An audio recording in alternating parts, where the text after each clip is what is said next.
Welcome to this rapid fire explainer for Unit 1.1. Today, we're going to act like scientific detectives to solve a pretty fundamental mystery. How do we actually define what's alive? I mean, it sounds simple, right?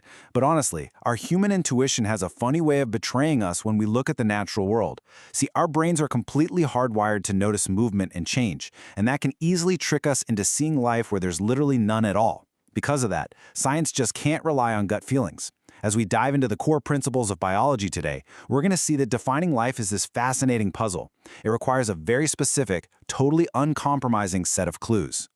So think about a rushing river, or maybe a growing cloud in the sky, or even a flickering flame.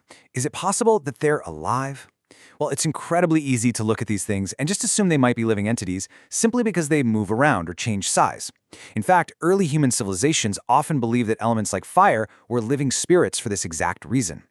But modern science requires us to look much closer. To truly understand biology, we have to move beyond just, observing movement in isolation. Instead, we have to rely on a really strict set of criteria. Okay, so science relies on a strict 7-part toolkit to make this determination.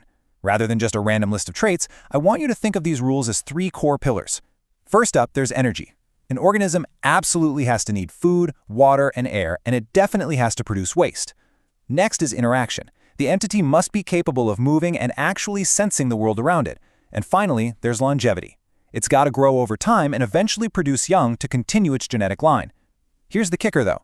If an entity is missing even a single one of these 7 characteristics, it is not truly alive, no exceptions.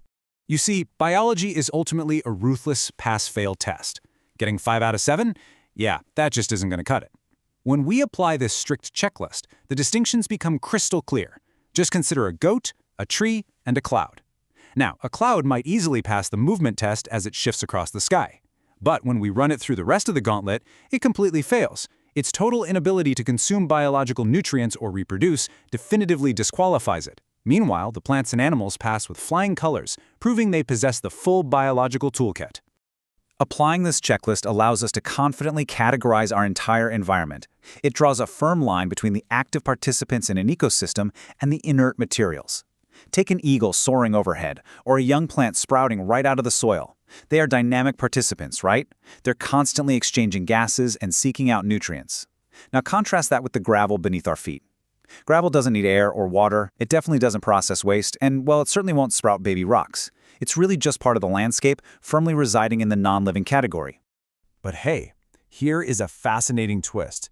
The non-living world isn't all the exact same. We actually have to separate things that were once alive from things that were never alive. Think of the wood in a desk, a fossil shaped by ancient biology, or even the cotton in the shirt you're wearing right now. These all originated from something that used to follow our 7 rules. On the flip side, we have things like a rock, a piece of plastic, or a metal coin, which literally never possess those characteristics of life.